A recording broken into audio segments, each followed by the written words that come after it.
Prions. Seigneur, nous voulons te dédier ces instants. Nous voulons, Seigneur, partager ta parole. Nous prions que ton Esprit Saint soit au milieu de nous. C'est toi qui es Dieu. Il n'y a pas une autre force supérieure qui peut contrôler notre vie. Merci de te glorifier, parce que tu es toujours là où ta parole est annoncée, afin d'accomplir ce pourquoi elle est sortie. Tu es le Dieu fidèle. Tu as dit, ne vous inquiétez de rien. Qu'en tout temps, faites prévaloir vos besoins avec des prières et des supplications.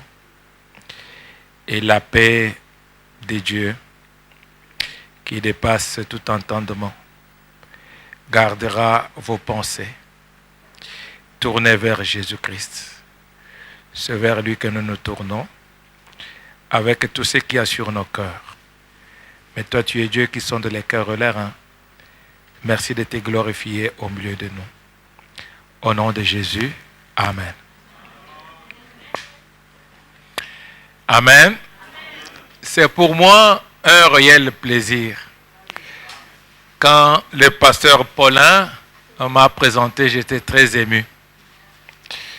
C'est vrai que c'est la seule personne de l'église à l'époque qui est venue dans mon mètre carré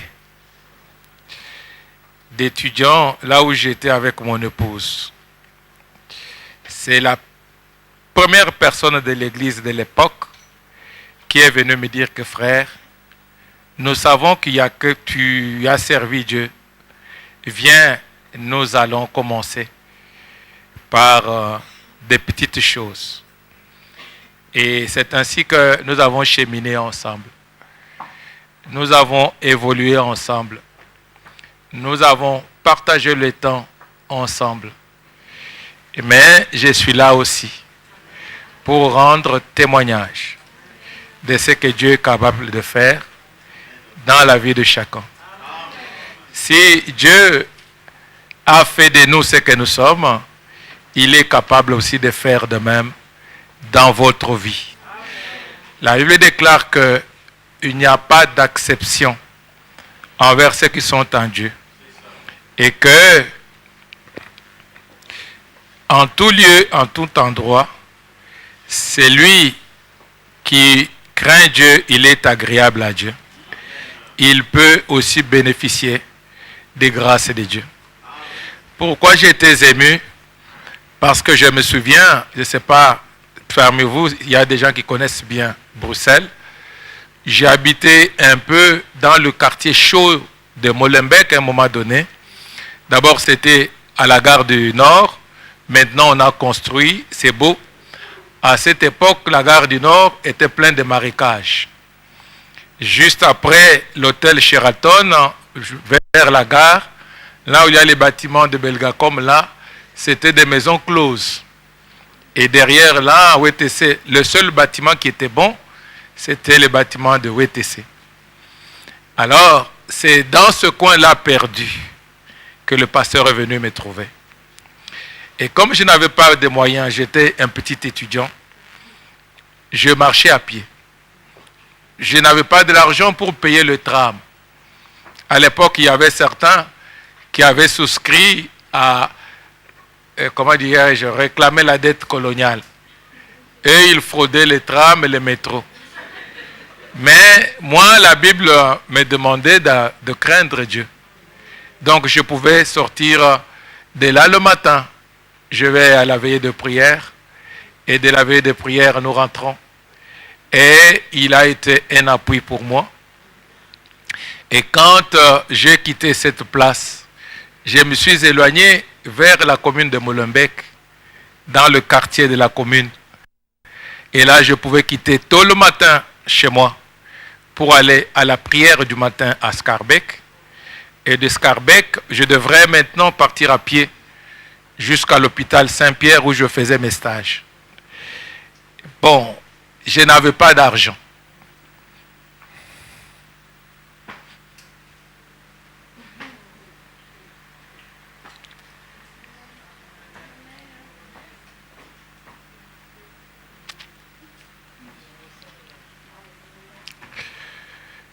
Et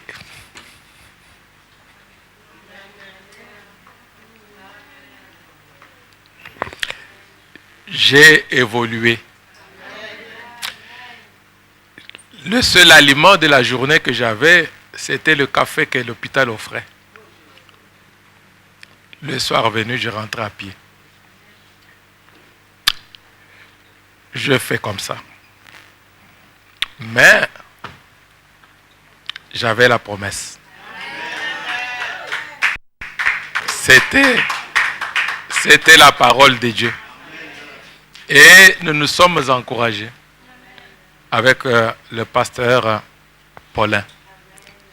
Il m'a beaucoup soutenu et je suis reconnaissant au Seigneur. Et les années passées, nous ne sommes plus à pied. Nous ne sommes plus, bon, disons-le comme ça, dans un besoin de cet ordre-là. Parce que les choses anciennes sont passées. Voici, toutes les choses sont devenues nouvelles. Pasteur Paulin, nous partageons avec lui des mêmes convictions. Il a une foi que moi j'ai. Et j'aime sa foi. Et j'aime bien aussi vivre avec les gens qui ont la foi. Parce qu'il est écrit que le juste vivra par la foi. Nous ne vivons pas par rapport à ce que nous voyons. Nous vivons par rapport aux choses que Dieu a préparées. Et ce que Dieu a préparé, l'œil ne l'a pas vu. L'oreille ne l'a pas entendu. Mais ce sont des choses que Dieu a préparées. Et qui sont montées à son cœur. Il les a préparées pour ceux qui l'aiment. C'est-à-dire que vous et moi, nous sommes les bénéficiaires des grâces de Dieu. Et la Bible déclare aussi que nous sommes son ouvrage. Il nous a préparés pour de bonnes œuvres afin que nous puissions les pratiquer. C'est fort de ces promesses que moi, je bâtis ma vie.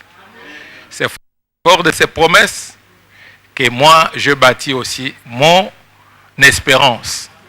Et c'est ce que je voudrais partager avec vous pendant un court instant. Si nous pouvons prendre nos Bibles dans Proverbes chapitre 4, verset 23.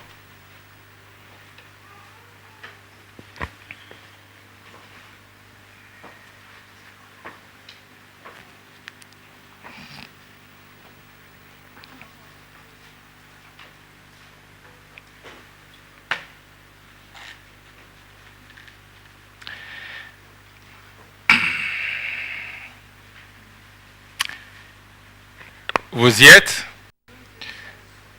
Je ne sais pas quelle est la pratique ici. Moi je lis ou bien vous lisez? Hein? Moi je lis. Hein? Quelqu'un peut lire pour moi? Merci. Ma sœur, pouvez-vous lire? Le micro.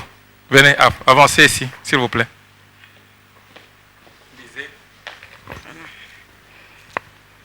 Proverbe 4, verset 23, je lis au nom du Seigneur. Garde ton cœur plus que toute autre chose, car de lui viennent les sources de la vie. Amen. Amen. Garde ton cœur plus que toute autre chose, parce que de ton cœur viennent les sources de la vie.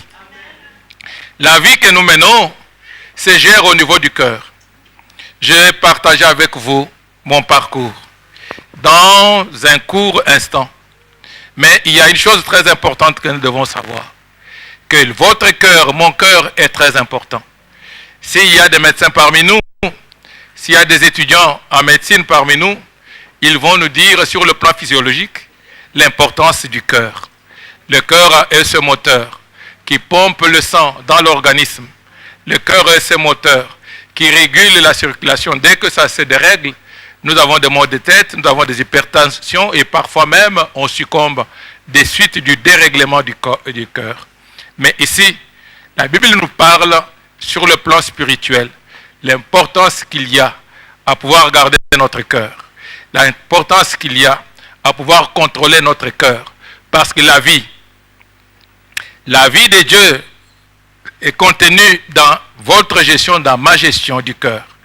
La Bible dit que Dieu est venu, le Fils de Dieu est venu pour nous donner la vie en abondance.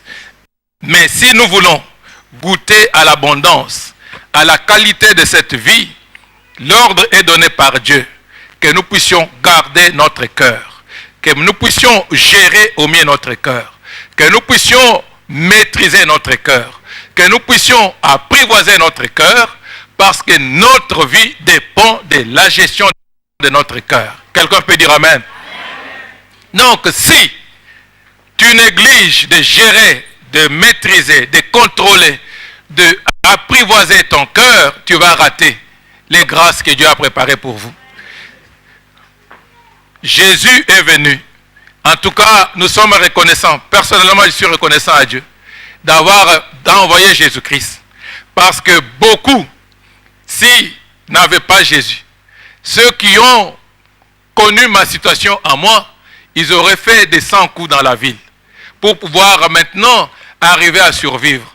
Mais à cause de la grâce, à cause de l'amour de Dieu, à cause de la puissance de l'amour de Dieu, je gérais et j'ai triomphé. Et je suis là comme un témoignage vivant de ce que Dieu est capable de faire. Et je sais aussi que Dieu veut que nous puissions nous revêtir de l'amour de Dieu comme d'un habit qui doit maintenant nous accompagner. Vous voyez, pendant et quand nous avons mis notre belle robe, nous pouvons aller n'importe où. Nous pouvons vivre n'importe où. C'est ainsi que Dieu veut aussi que ses enfants puissent se revêtir de l'amour de Dieu et marcher dans l'amour de Dieu. Compter sur l'amour de Dieu, compter sur la puissance de Dieu afin de triompher. J'ai beaucoup aimé l'intervention du pasteur tout à l'heure. Il a dit que nous sommes dans la victoire. Quand nous chantons nos cantiques, nous célébrons la victoire de Dieu. Nous élevons notre Seigneur. Si vous êtes venus dans l'église cet après-midi, vous avez bien fait. Mais il faut connaître le secret. Le secret qu'il y a, les secrets de Dieu, qui permettent à chacun d'entre nous de pouvoir triompher. C'est pour cela, votre cœur est très important. Votre cœur, c'est un organe très important, tant sur le plan physiologique que sur le plan spirituel. Ce n'est pas quelque chose qu'il faut prendre à la légère. Les gens du monde nous demandent de faire du sport. Les gens du monde nous demandent de prendre, d'oxygéner le corps, d'aller dans le bois pour prendre un peu d'oxygène. Aussi, Dieu veut qu'au quotidien, jour après jour, nous puissions gérer notre cœur de la manière la plus efficace qui soit. Amen. Amen. Pourquoi le cœur est très important?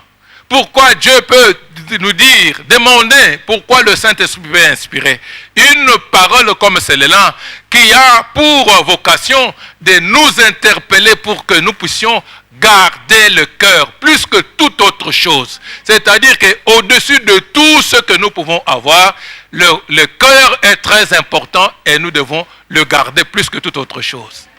En d'autres termes, si nous avions des coffres forts, on aurait pu prendre notre cœur, si cela était possible, le prendre, aller le cacher dans un coffre fort et garder secret le code.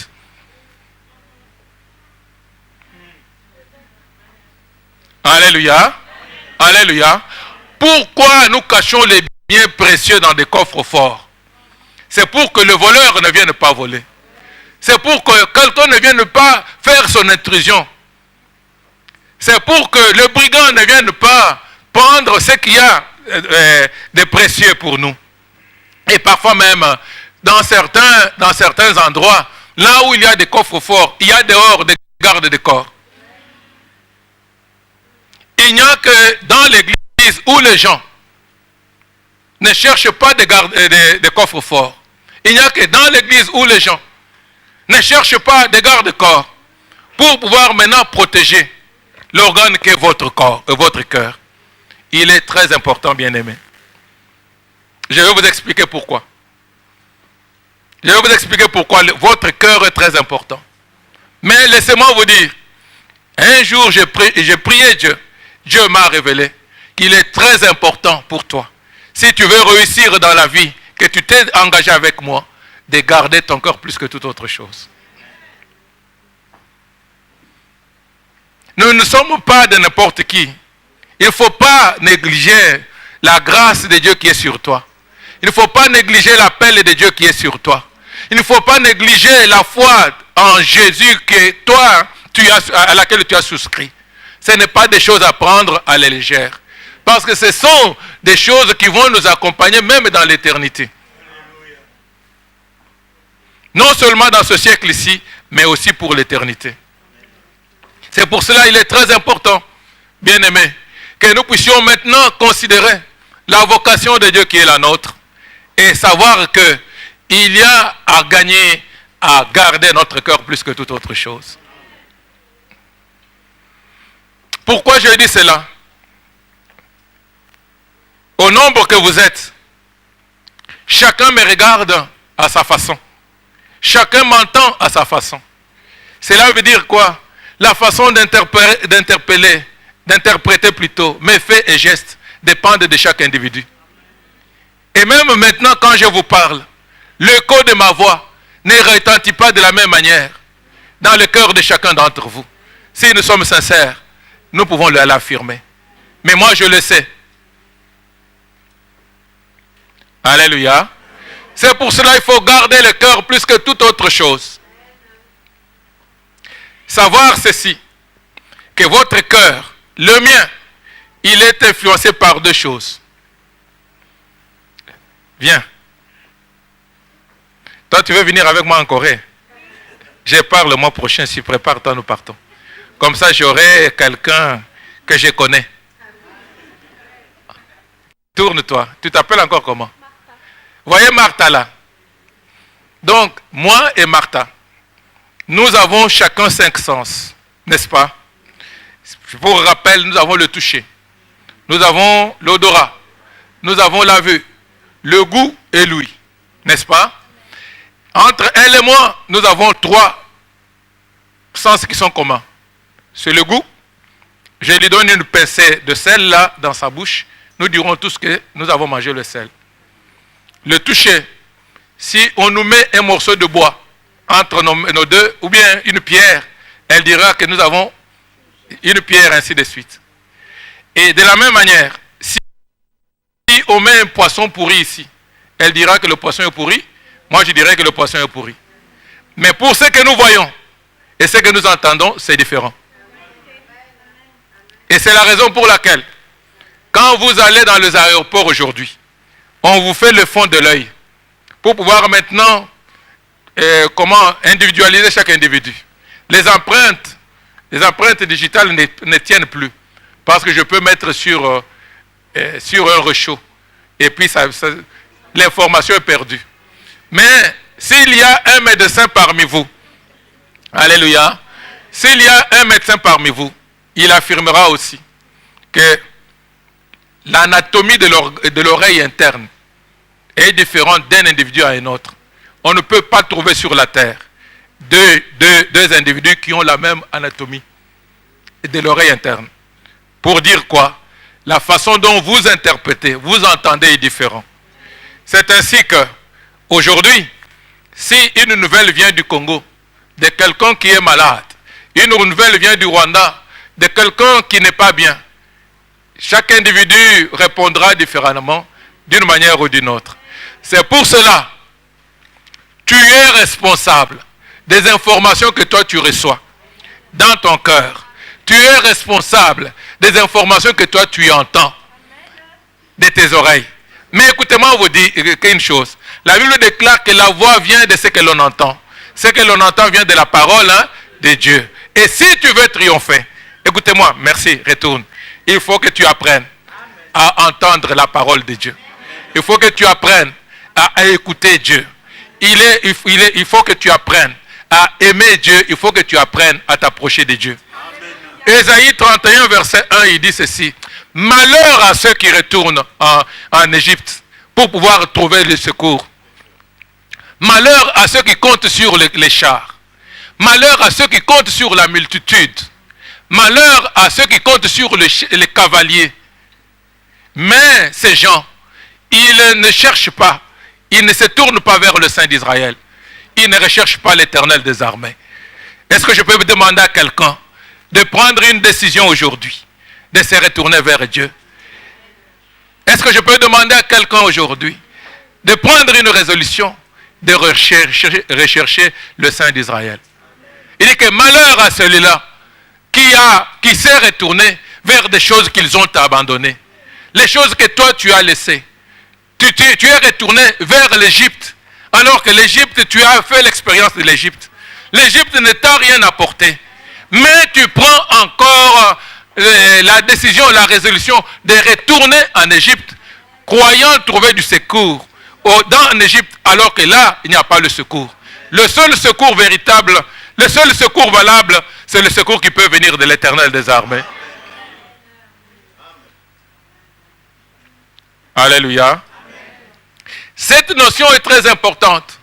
Je vais vous dire pourquoi. Regardez deux rivales. Les deux rivales dont la Bible nous parle. Quelqu'un peut me dire, les mamans, vous qui allez aux réunions des mamans, vous avez oublié Esther et Anne. Anne et quoi? Pénina et Anne. Alléluia. Alléluia. Qu'est-ce qui avait créé l'amertume dans le cœur de Pénina et Anne? C'était des grimaces de sa rivale, de sa coépouse. C'était la démarche, les fiers qu'elle faisait. Alléluia. Et quand Anne regardait cela, quand Anne écoutait un peu les moqueries, ce que Pénina disait, la Bible dit que son cœur se morfondait. La Bible dit que son cœur saignait. Alléluia.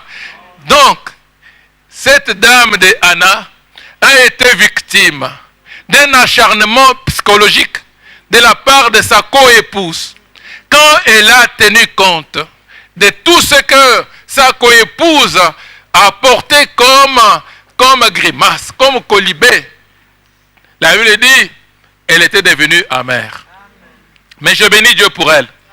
Parce qu'elle a dû puiser dans la ressource qui lui restait pour pouvoir maintenant invoquer Dieu, pour pouvoir chercher Dieu. Il a dit, bon, peu importe ce que l'autre est en train de faire, mais moi, je vais me tourner vers Dieu. Je vais prier Dieu pour qu'il puisse venir à mon secours. Au point où, quand le serviteur de Dieu est venu, il l'a vu, il a dit, ah, ce n'est pas, c'est la souffrance, c'est la peine. Je ne suis pas ivre, mais là, ça saigne. Alléluia. Alléluia. Il n'y a que chez Dieu seul où tu peux répandre ton cœur. Pas chez les hommes. Les hommes ne peuvent pas te rapporter quoi que ce soit. Si c'était des hommes, de mon expérience de Bruxelles, je serais déjà peut-être perdu. Parce que je me souviens, les amis sont venus me dire que toi, Mouchebelela est en train de te faire perdre du temps. Il bouffe l'argent tout seul. Mais toi, tu n'as rien. Tu es en train de le suivre. Pourquoi? Tu es trop naïf là. Et elle a poussé même le bouchon plus loin pour venir demander à ce qu'ils prennent mes enfants et ils aillent avec eux en Allemagne pour demander l'asile.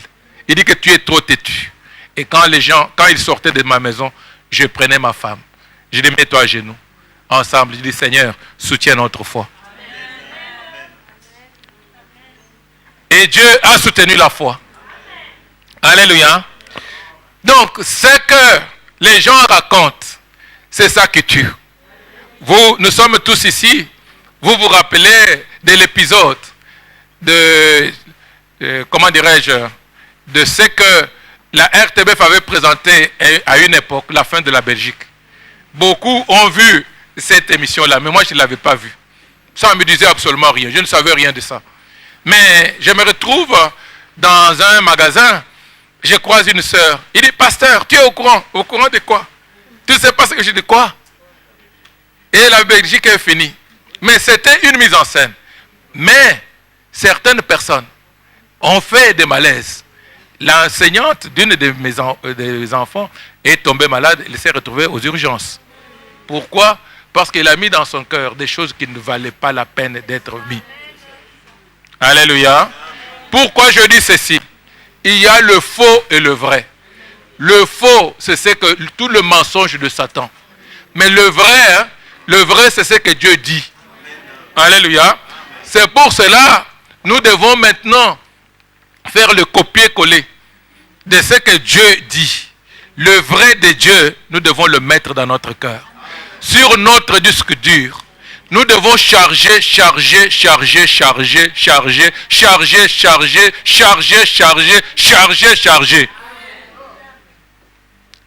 Pourquoi nous devons faire ça? Parce que le faux ne doit pas prendre la place. C'est ainsi que la Bible dit qu'il faut garder ton corps plus que toute autre chose. Ne permets pas qu'il y ait quelque chose, une pensée étrangère qui vienne se loger dans ton corps, dans ton cœur.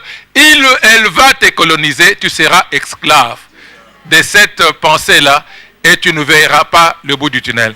Il y a quelqu'un qui cherche du travail ici. Il y a quelqu'un, lève la main. Écoute, de la part de Dieu, tu vas introduire ta demande d'emploi et Dieu va te donner le truc. Seigneur, merci. Merci de bénir cette sœur. Parce que toi, tu l'as révélé, tu vas l'accomplir. Au nom de Jésus.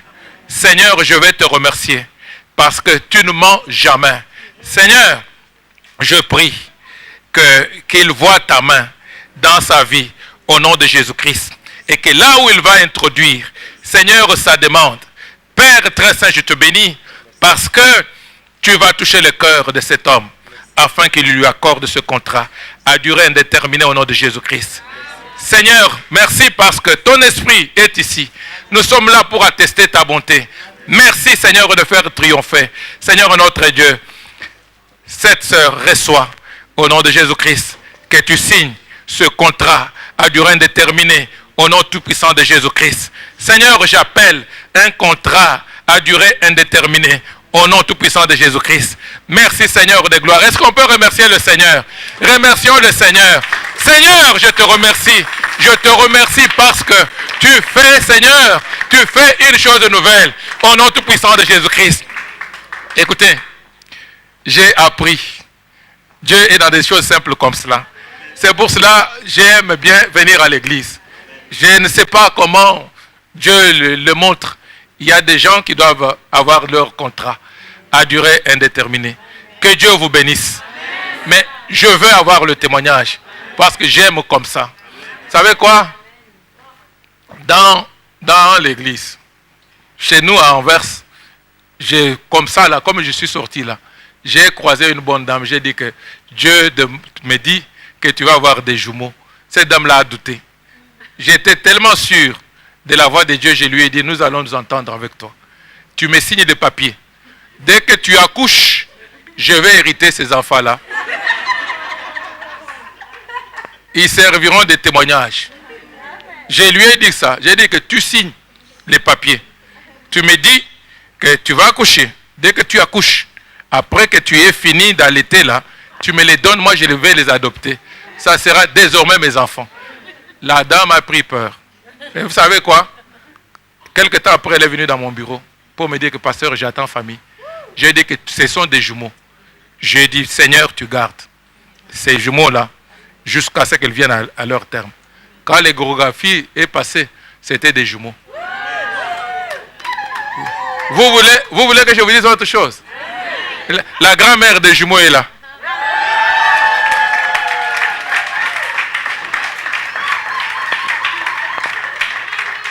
Alléluia. Bon, je n'aime pas faire les trucs là. Non, moi, je fais ce que je peux faire. Mais la Bible nous dit qu'il te soit fait selon ta foi. Donc moi, j'ai agi selon ce que j'ai reçu de Dieu, toi aussi entre dans ma foi pour que cela puisse marcher. Et ça va marcher. Amen. Alors, nous avons parlé de ce que Pénina a fait à sa coépouse. C'est des choses qui nous arrivent. Aujourd'hui, dans l'église, dans les couples, dans les maisons, dans les ministères, les vies sont brisées par rapport à ce que tel a raconté, ce que tel a dit, et j'ai entendu. Et puis on va venir rapporter. Et on m'avait dit ceci.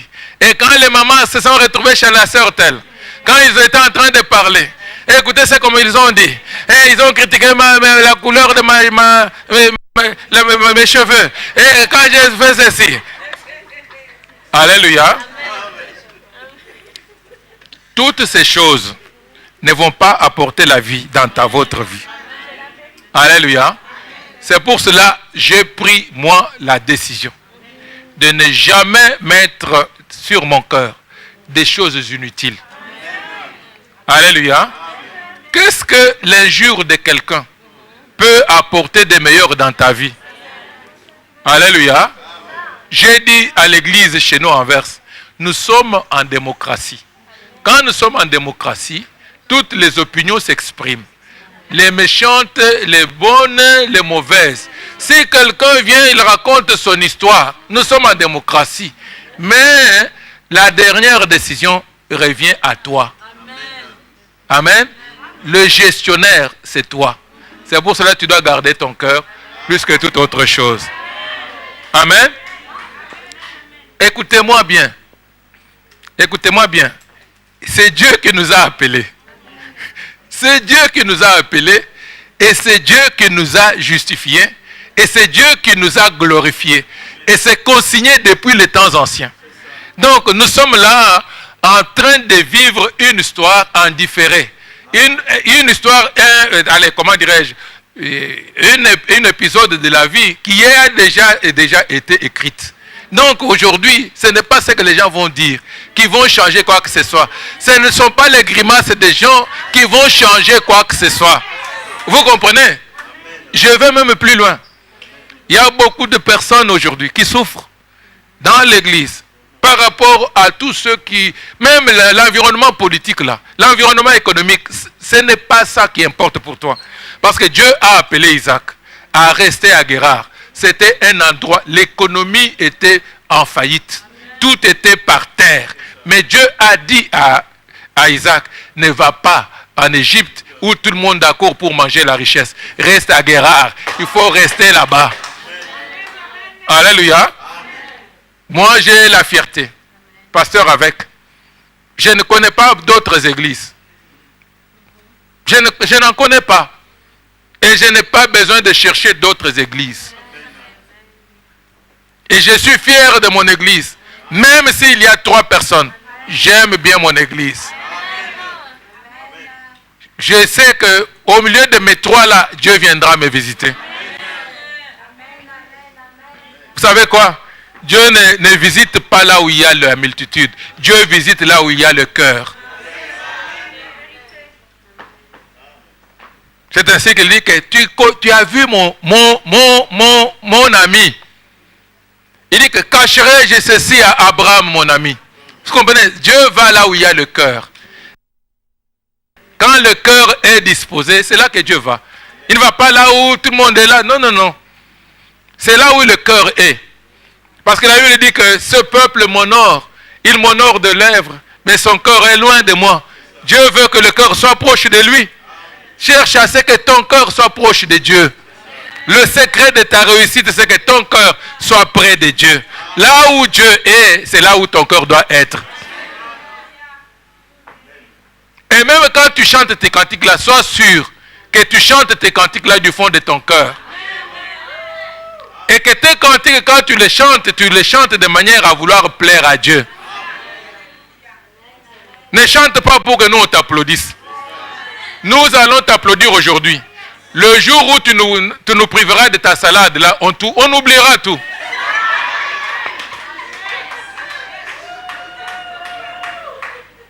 Alléluia. Je parle bien ou je parle mal?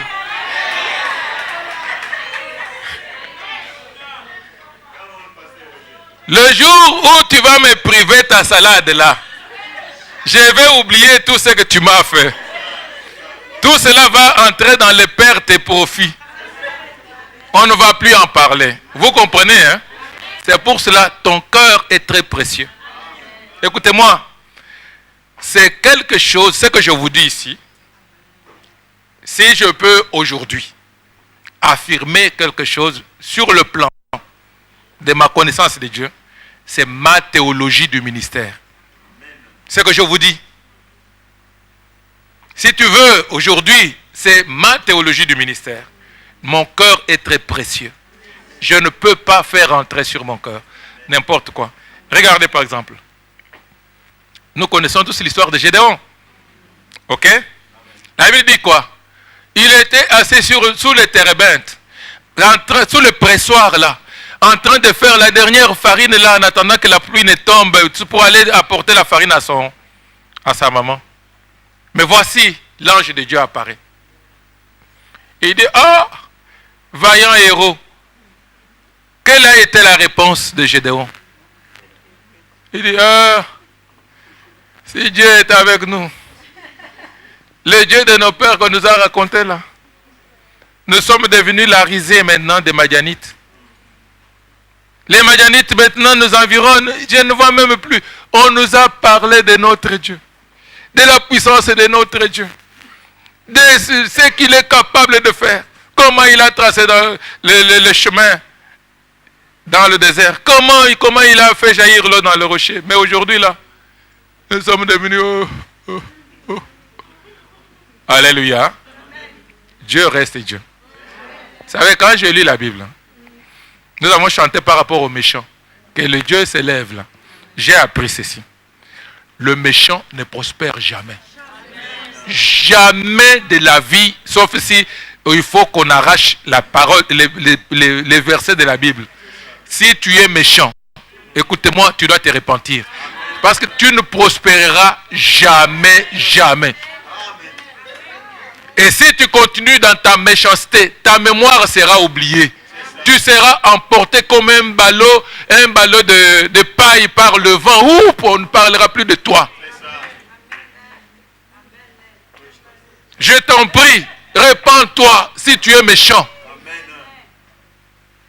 Tu ne prospéreras jamais. Et même encore, je vais te dire, tu vas mourir avant la personne devant laquelle tu es méchante. Ce n'est pas moi qui le dis. C'est la parole de Dieu. Attendez-moi. Judas, qui avait trahi Jésus? Judas, il est mort avant ou après Jésus? Alléluia. Judas est mort avant ou après? Avant Jésus. Bon, vous connaissez l'histoire de Mardoché, Naman et tout ça. Hein? Qui est mort avant l'autre? Pardon? Aman. Vous connaissez l'histoire des trois Hébreux qui étaient dans la fournaise ardente là. Qui est mort avant l'autre? Alléluia. Bon, Dieu va-t-il changer maintenant? Alléluia. Dieu ne changera pas. C'est un principe de Dieu. Si nous lisons dans les psaumes, le méchant ne prospère jamais. Je vais vous dire une chose. Nous sommes tous ici pour la plupart des Africains, n'est-ce pas? Rappelez-vous. Je ne connais pas votre vie privée, mais je vais vous prouver par rapport à ce que je dis. Rappelez-vous de tous les gens de votre famille qui vous ont roulé. Ils ont évolué, s'ils sont devenus meilleurs. Alléluia. C'est lui qui est resté bouffer l'argent de ta maison à Kinshasa. Est-ce qu'il a prospéré? Il est encore pire qu'avant. Alléluia. Pourquoi? Parce que nous sommes dans le principe. Dieu, c'est un Dieu de principe. Ça ne change pas. Ça ne change pas. C'est pour cela que j'aime la parole de Dieu. Parce que la parole de Dieu, c'est comme la carte de visa. Où que tu ailles, hein, s'il y a la provision sur ta carte de visa, toutes les banques contacts du monde entier s'ouvrent. Pour cracher. Pour cracher. Tu viens, hein, comme ça avec ta carte là. tape ici. Alléluia. Alléluia. Vous y êtes? Je peux avancer. Donc, garde ton cœur est très important.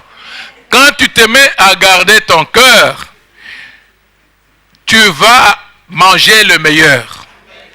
Tu vas manger le meilleur quand tu vas garder ton cœur plus que toute autre chose. Vous me saisissez? Ça, c'est par rapport à ce que nous voyons. Vous allez regarder par exemple l'histoire des 4 lépreux qui sont assis à la porte d'entrée de Samarie. La Bible dit ceci, que tous les vaillants étaient abattus. Ils ne pouvaient pas entrer.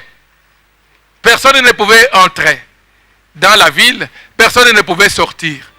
La Samarie était assiégée. La Bible dit qu'il y avait 4 lépreux qui étaient assis. Ils se sont dit, oh, si nous restons ici, nous allons mourir. Si nous entrons, on va voir. Mais c'est mieux que nous allions. Quand les lépreux se sont jetés dans la Samarie, Dieu avait déjà fait le miracle. Vous savez quoi? Quand tu dors, Dieu combat pour toi. Quand tu dors, Dieu combat pour toi. C'est pour cela que j'ai dit, oh, si quelqu'un décide d'être mon ennemi, il est le plus malheureux qui puisse exister. Alléluia. J'ai dit toujours, oh, quel mauvais choix. J'ai dit, pitié, tu décides d'être mon ennemi à moi. J'ai dit, mais tu as fait le mauvais choix de ta vie. J'ai dit, oh Seigneur, aie pitié de lui qu'il se répande. Parce que là, il a creusé sa propre tombe, cet homme-là, cette femme-là. Pourquoi? Parce que là où nous sommes, il y a l'armée céleste qui nous environne. Mais comme nous sommes réunis là, l'armée céleste nous environne. Comme nous sommes là. C'est pour ça qu'il ne faut pas avoir peur. N'aie pas peur des sorciers. Vous savez quoi? La peur des sorciers relève de la superstition. La superstition, c'est quoi? C'est penser qu'il y a une force supérieure qui contrôle notre force. Mais celui qui est à nous est plus fort que celui qui est dans le monde. Arrête d'être superstitieux.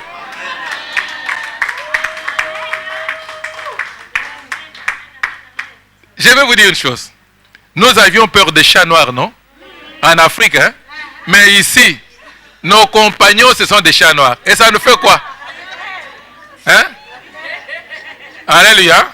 Mais c'était juste une superstition.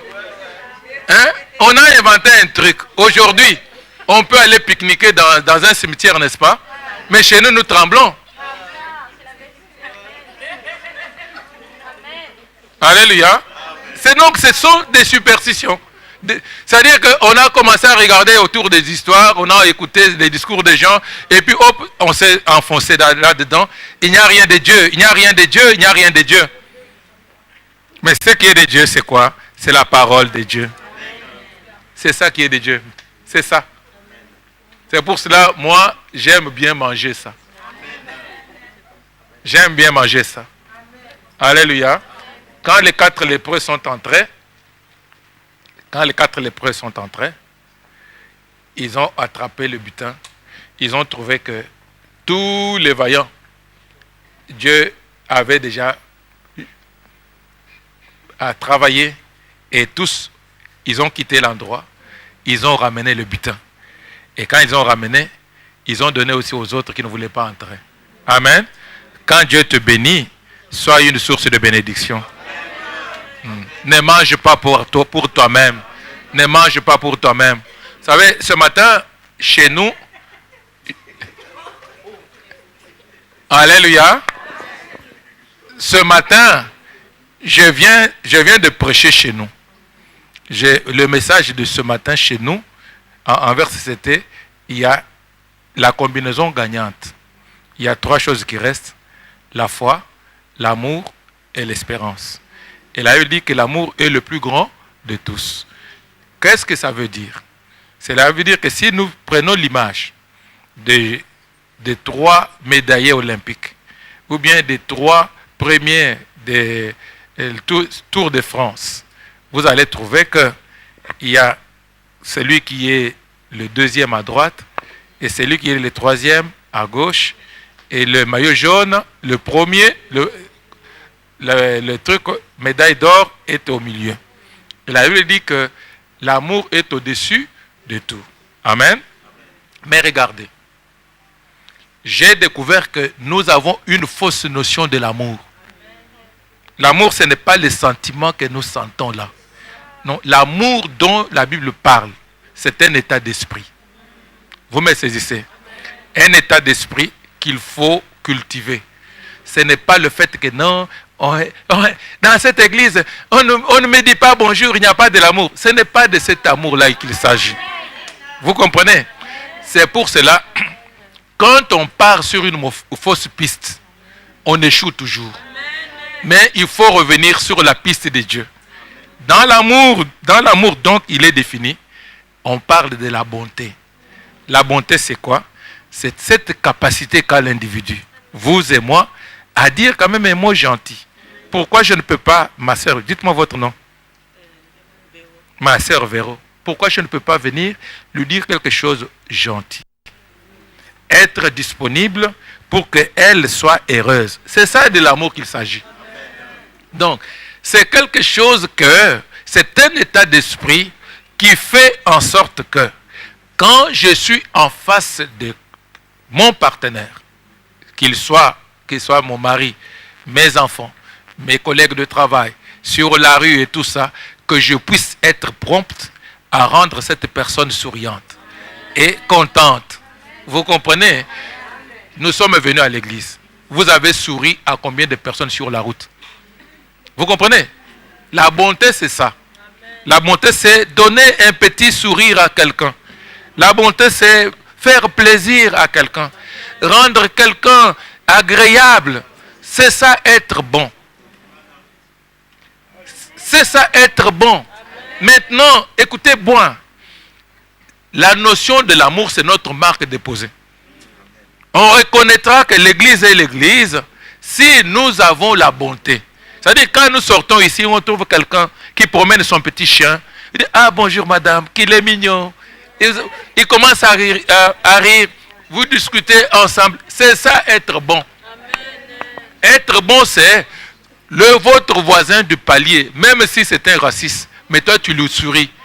Être bon, c'est la personne âgée avec laquelle tu habites. Tu vas l'aider à faire des courses. Si tu es habile, être bon, c'est quoi? Tu dis, bon, ma soeur, je vais venir chez vous pour mettre la peinture. Je vais arranger votre peinture. Oui, être bon, c'est, non, écoute, ne te dérange pas. Je vais garder tes enfants pendant que toi, tu es parti faire autre chose. Être bon, c'est quoi? Écoute, non, papa, soeur, frère, non, ne te dérange pas. Je vais prendre ta voiture là, je vais amener au car wash pour toi. Amen. Faire quelque chose envers autrui qui peut lui rendre aussi plaisir. Un peu de sourire offert à quelqu'un. C'est ça être bon.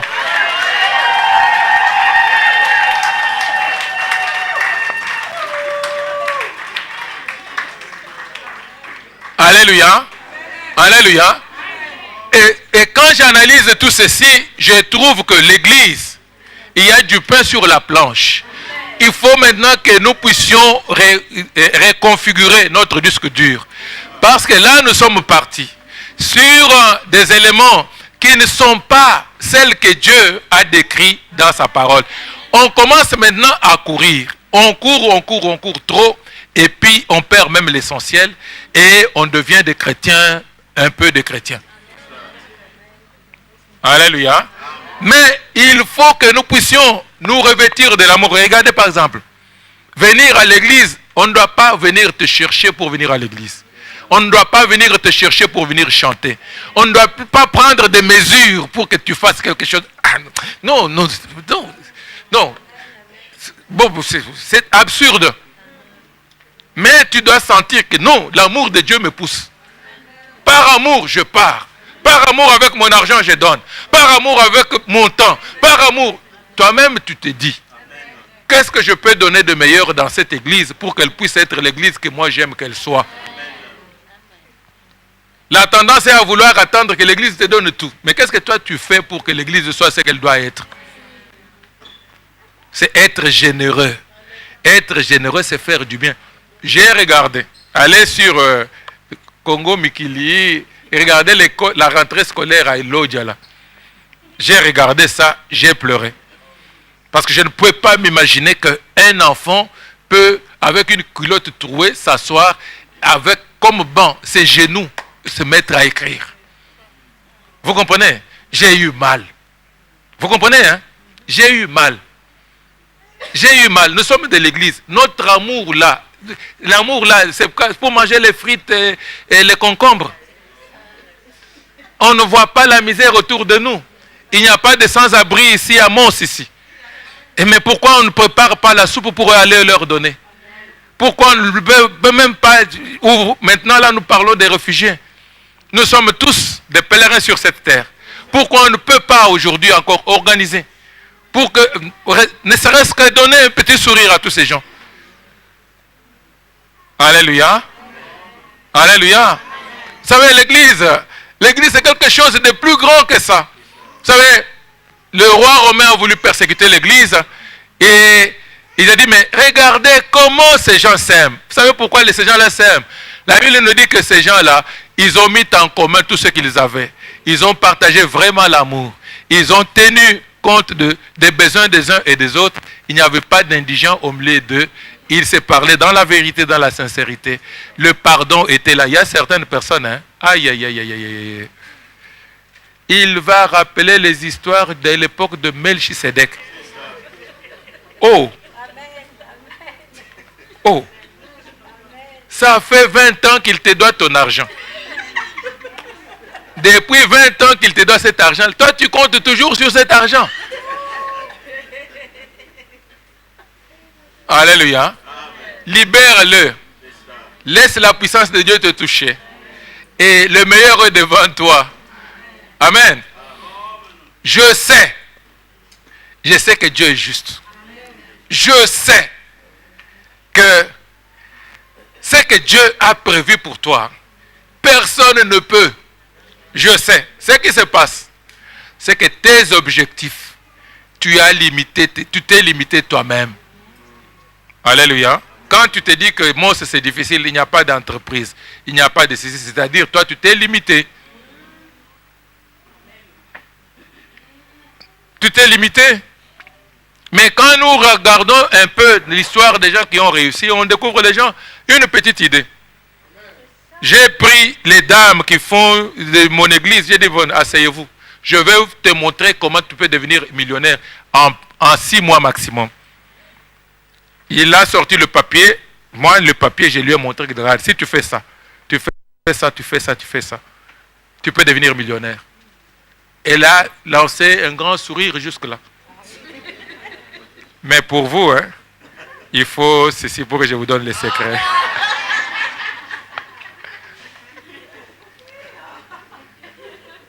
Dieu m'a dit, chez nous à Anvers, il y aura des millionnaires. Je leur ai dit, vous serez des millionnaires. Et le ciel va s'ouvrir. Il faut avoir l'intelligence ouverte. Vous serez des millionnaires. Vous savez, l'argent, la richesse, c'est juste dépenser. C'est juste une idée que Dieu te donne qui peut te rapporter l'argent. Le jeune homme de Facebook là, pourquoi toi tu ne peux pas aussi avoir une idée comme ça? Tu fais un truc. Arrête d'aller vendre une histoire de 150 € parce que tout le monde n'est pas riche. Quand tu viens avec une histoire de 150 € et que tu donnes à 5 personnes, tu auras des millions quand? Alléluia. Tu auras des millions quand? Tu me donnes 150 € payables à 3 mensualités. À la 3e mensualité, je te fouille. Alléluia. Le temps que je te donne la dernière tranche, tu as déjà bouffé ton capital dans les téléphones que tu dois m'appeler. Et si je veux être malin, je me fâche sur toi. Comme ça, tu ne me réclames plus la suite. Amen. Et comme tu n'as pas l'amour de Dieu qui amène le pardon, tu te mets en colère. Tu te disqualifies devant Dieu. Et quand tu viens maintenant pour prier, Dieu te condamne. Qui a perdu? Pardon? Pardon? Vous savez, les millions de football viennent de qui? Des chômeurs. Ce sont les chômeurs hein, qui paient les millions là. Ceux qui sont dans les cafés, ce sont des millionnaires. Hein. Ce sont les chômeurs qui payent les salaires là des joueurs de football. Mais pourquoi toi tu ne peux pas trouver un truc que les chômeurs peuvent acheter?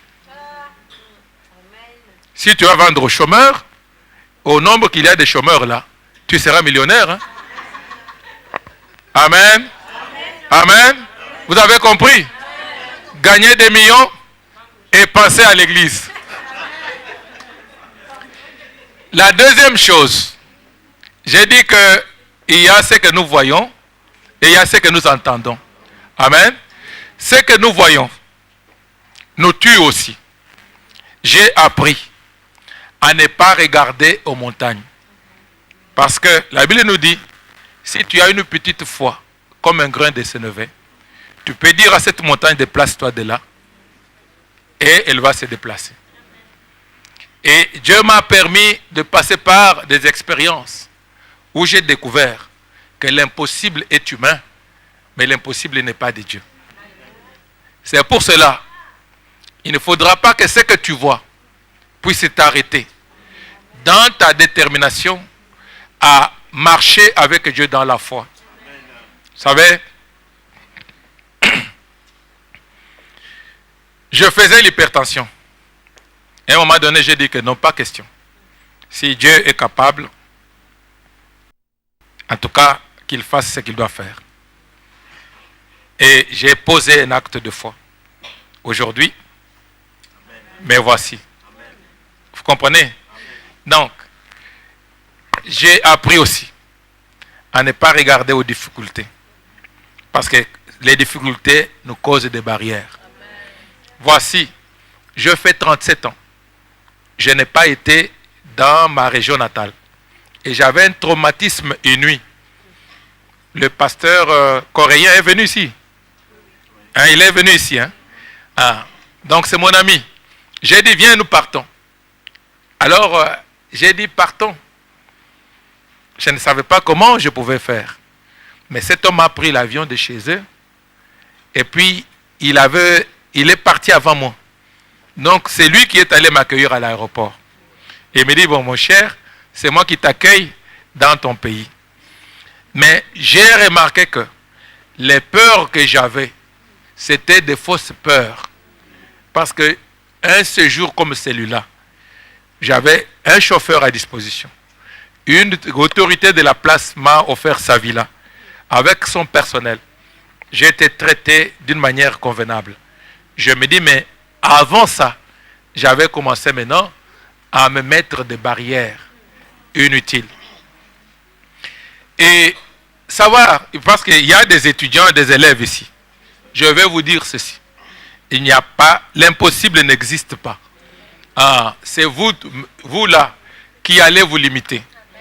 Je suis chimiste de formation.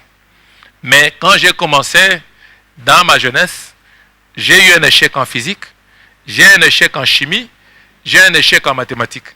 Pour un chimiste, c'est nul. Quelqu'un qui fait les sciences, c'est nul. Mais qu'est-ce que je fais? Je cherchais dans la classe. Le premier de ma classe, il est devenu mon ami. Vous comprenez, hein? Vous comprenez? Si vous voulez réussir dans la vie, ne va pas avec quelqu'un de bas de l'échelle, il ne t'amènera nulle part. Il va te prendre même le peu de courage que tu as. Alléluia. La Bible nous dit dans Corinthiens que les mauvaises compagnies corrompent les bonnes mœurs. Autant en matière de foi, c'est pour cela que j'aime votre pasteur. Parce que je sais qu'il partage la même foi qu'avec moi. Il y a certains combats que nous pouvons mener avec lui et ça va tenir. Mais si j'ai quelqu'un qui n'a pas la foi, comme moi là, il va commencer à compliquer les histoires. C'est ainsi qu'à un moment donné, Jésus disait à ses disciples, arrière de moi, Satan. Pourquoi? Parce que bon, tu vas me faire échouer. Tu vas me faire échouer. Si tu veux réussir, il faut lire les histoires des gens qui ont réussi. Toi, tu veux faire des affaires. Tu vas aller copier quelqu'un qui a fait faillite. Il va t'apprendre quoi? Tu vas aller étudier l'histoire de quelqu'un qui a fait et puis qui s'est arrêté. Il va t'apprendre quoi? Tu es dans une école. Tu vas rester avec quelqu'un qui est en train de doubler. Il va te dire quoi? Tous les professeurs sont méchants. Il va te dire comment ils sont racistes. Tout ça est difficile. Tu n'apprendras rien du tout. C'est pour cela, quand tu es en face de quelqu'un comme ça, gentiment, ne sois pas méchant. Il faut lui montrer de l'amour. Vous l'écoutez, mais vous dites, mais celui-là, je ne vais pas suivre. Alléluia. Combien de gens ont raté? Tu vas un soir chez quelqu'un, vous partagez un café. Il te décharge. Comment les choses sont difficiles. Comment on ne peut pas réussir. En tout cas.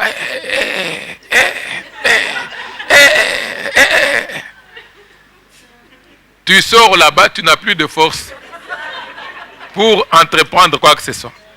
Alléluia. Avec lui, nous sommes allés à des endroits, on nous chasse pour évangéliser. On fait quoi? On chasse les démons, ça saute sur vous. Vous faites quoi? Alléluia. Si c'est maintenant là où les jeunes gens commencent à vouloir qu'on le paye à tout. De notre temps, c'était un bénévolat, un enthousiasme à pouvoir servir le Seigneur. Et Dieu nous a récompensés. C'est à cause de son engagement que, regarde, de nombreux vous êtes là. Et je bénis le Seigneur pour ça. Amen. Je ne sais pas à quelle heure je dois terminer. Le micro à un pasteur, c'est grave. Alors, je vois mon ami là. C'est lui qui était le premier de la classe. Il prend le cahier de géographie, je prends le cahier de géographie. Il prend le cahier d'histoire, je prends le cahier d'histoire. Il prend les mathématiques, je prends les mathématiques. Bien sûr, lui, il allait vite. Mais moi, je m'arrangeais aussi pour que le cahier soit sur mon cœur. Et comme nous partageons la même chambre, la même pièce dans l'internat, dès qu'il couche comme ça, il commence à réciter son cahier. J'attends qu'il termine, moi aussi je... Alléluia. Il était dans la classe A. Moi, j'étais dans la classe C. Vous savez quoi? J'avais 49%. Mes bulletins existent. Je peux vous les montrer. Mes bulletins existent. Je n'ai pas honte de vous le dire. Mais je le dis pour que ça nous aide tous. Parce que si Dieu l'a fait pour moi, il peut le faire pour n'importe qui. J'ai eu 49% en première période. Mais j'ai terminé l'année le 7e de la classe. Nous sommes en 4e. J'arrive en 5e, je me mets devant. Je monte sur un banc. Je regarde la classe comme ça. Je dis que vous tous ici, je veux vous battre tous. Il n'y a personne qui me dépassera ici. J'étais premier de la classe, de la première période jusqu'à la dernière.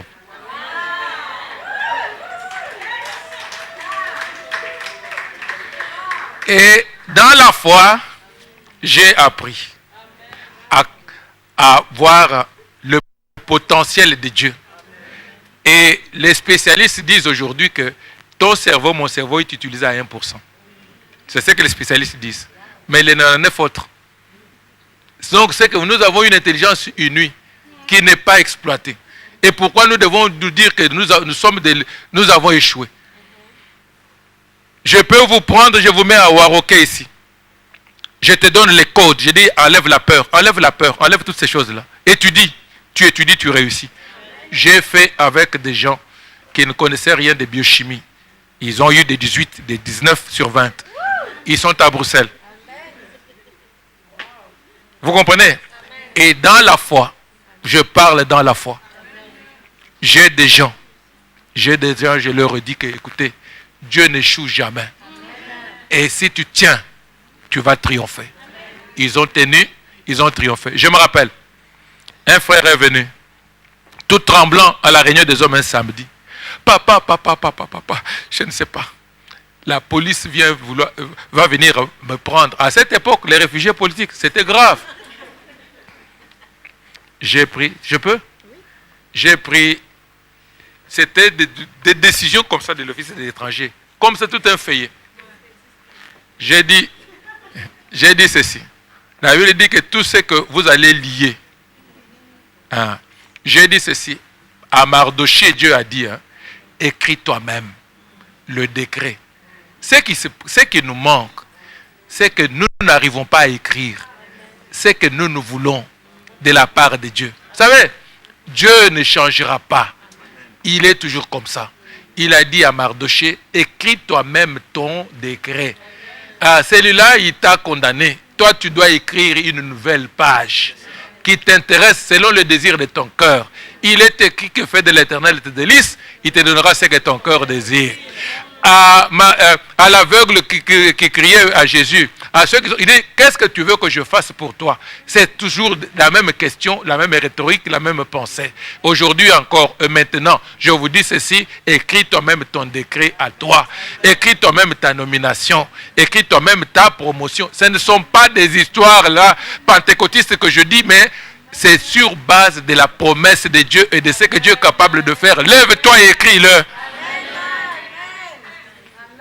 J'ai pris l'histoire, là, j'ai dit, les frères, prions. On va annuler ça. Ce frère-là est devenu belge avant moi.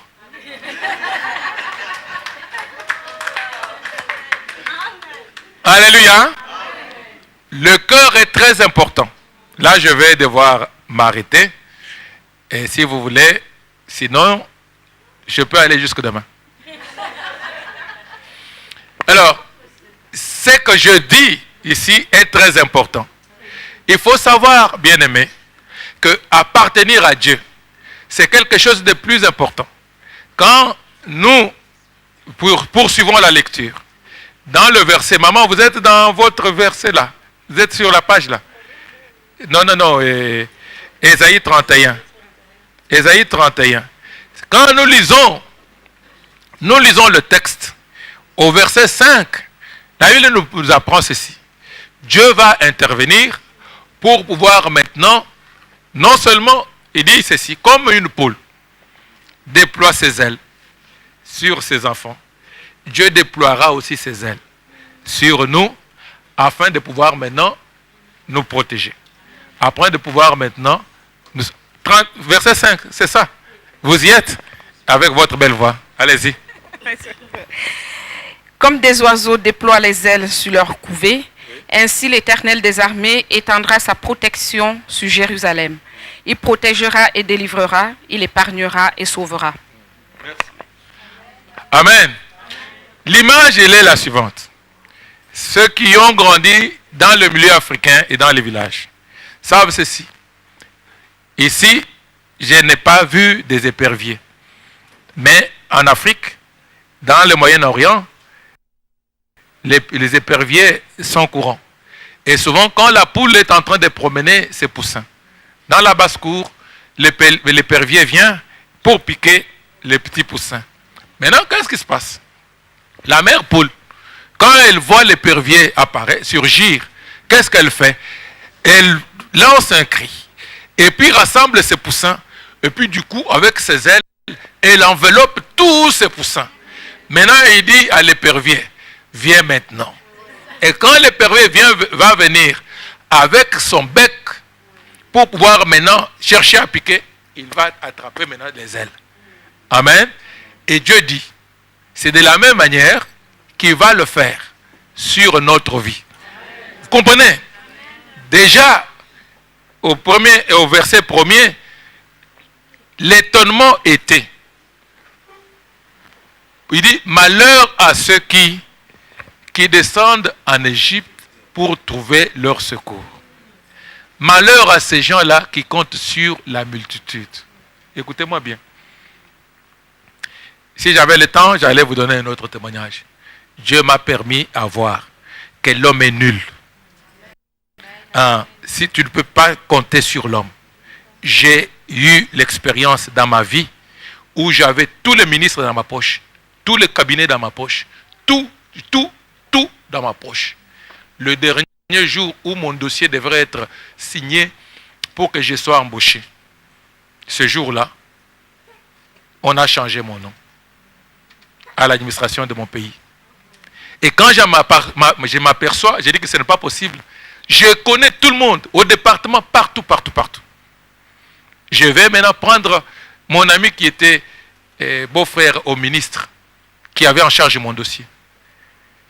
Le ministre dit, venez me voir à 13h. Si c'est ça, je vais créer un nouveau poste pour ton copain. Mais voilà, dans la voiture, regaillardi, j'arrive sur le chemin, il est 13h. J'entends les informations, remaniement ministériel. Mon ministre là avait sauté. Et j'ai appris qu'il faut savoir compter sur Dieu et non pas sur les hommes. Et quand j'ai changé la façon de voir, je suis ce que je suis. Alors la Bible dit que comment ces gens, vous ne pouvez pas vous mettre à chercher Dieu. Comment vous ne pouvez, Dieu s'étonne. Comment vous ne pouvez pas vous appuyer sur Dieu.